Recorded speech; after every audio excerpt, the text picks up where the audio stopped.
سیدنا نوح علیہ السلام کے زمانے میں جو طوفان اور سیلاب آیا تھا، اس سے ساری زمین ہی ڈوب گئی تھی۔ وہ ایک عالمگیر سیلاب تھا جس سے زمین کا کوئی حصہ بھی خشک نہیں رہا تھا، بلکہ یہ ساری دنیا، ساری زمین اور اس پر موجود تمام چیزیں ڈوب گئی تھیں، پانی میں غرق ہو گئی تھیں۔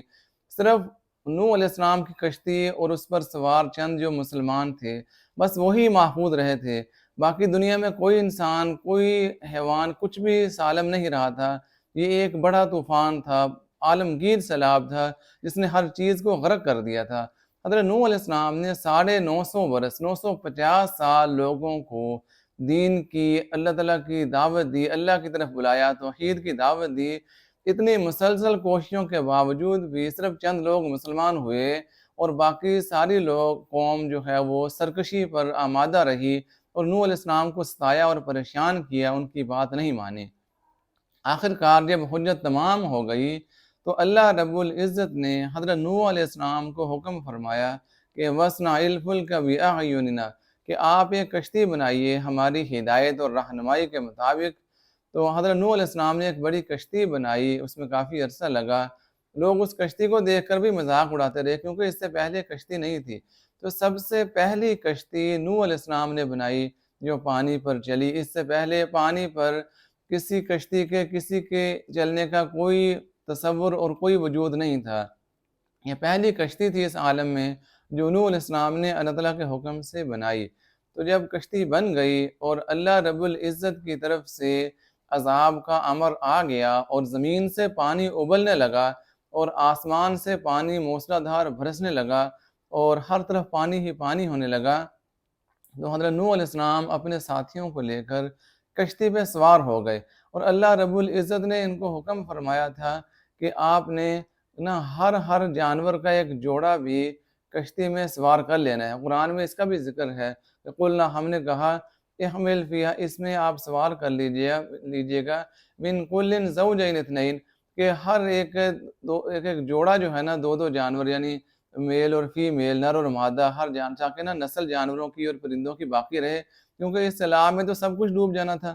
تو جو کشتی پر جانور، پرندے، ان کے جوڑے رہے اور سوار ہوئے، اور جو مسلمان چند ایک تھے حضرت نوح علیہ السلام کے ساتھ، بس وہی محفوظ رہے۔ باقی ساری زمین اور زمین پر موجود ساری چیزیں ڈوب گئیں، غرق ہو گئیں۔ کوئی پہاڑ پر چڑھ کر بھی نہ بچ پایا۔ نوح علیہ السلام کے بیٹے نے کہا، سآوی الی جبل یعصمنی من الماء، کہ میں پہاڑ پر چڑھ جاؤں گا، ٹھکانہ پکڑوں گا پہاڑ پر، پہاڑ مجھے اس پانی سے بچا لے گا۔ تو حضرت نوح علیہ السلام نے فرمایا، لا عاصم اليوم من امر اللہ، کہ آج اللہ کے امر سے بچانے والا کوئی نہیں ہے۔ کوئی پہاڑ پر بلندی پر چڑھ کر اس سیلاب سے، اس عذاب سے نہیں بچ سکے گا، الا من رحم، مگر جس پر اللہ تعالیٰ رحم فرمائیں گے بس وہی بچے گا۔ اور جو کشتی پر سوار ہوئے جو مسلمان، انہی پر رحم ہوا اور وہ اس سیلاب سے محفوظ رہے۔ باقی ساری دنیا ڈوب گئی، سیلاب میں غرق ہو گئی، اور کتنے دن تک اس زمین پر پانی ہی پانی رہا ہر جگہ۔ اور حضرت نوح علیہ السلام اور ان کے ساتھی کشتی پر سوار تھے، کشتی پانی پر تیرتی رہی اور پھر آخر کار جودی پہاڑ پر جا کر ٹھہر گئی۔ قرآن میں ہے وَاسْتَوَتْ عَلَى الْجُودِيِّ، کہ وہ کشتی جودی پہاڑ پر جا کر برابر ہو گئی، ٹھہر گئی۔ پھر حضرت نوح علیہ السلام اور ان کے رفقا کشتی سے اتری اور دوبارہ سے پھر زمین پر آباد کاری ہوئی۔ تو یہ ایک بڑے سیلاب کا واقعہ ہے، بڑے طوفان کا، جو نوح علیہ السلام کے زمانے میں آیا، جس نے پوری زمین کو اور اس پہ رہنے والی ساری مخلوقات کو غرق کر دیا۔ محفوظ اور سلامت رہے تو صرف حضرت نوح علیہ السلام اور ان کے ساتھ کشتی پر جو مسلمان موجود تھے اور جو جانوروں کے جوڑے موجود تھے، بس وہی محفوظ رہے، اور ان سے آگے پھر انسانوں کی نسل چلی، اور جو جانوروں کے جوڑے اور پرندوں کے کشتی پر سوار تھے، ان سے پھر آگے ان حیوانات کی نسل آگے چلی۔ تو یہ عالمگیر سیلاب تھا، اللہ کا بہت بڑا عذاب تھا، جس نے پوری زمین کو ڈبو دیا اور غرق کر دیا تھا۔ ہمیں اللہ تعالیٰ کی نافرمانی سے گریز کرنا چاہیے، اللہ اور اس کے رسول کی اطاعت کرنی چاہیے، تاکہ ہم بھی سیلاب سے اور عذابوں سے محفوظ رہیں۔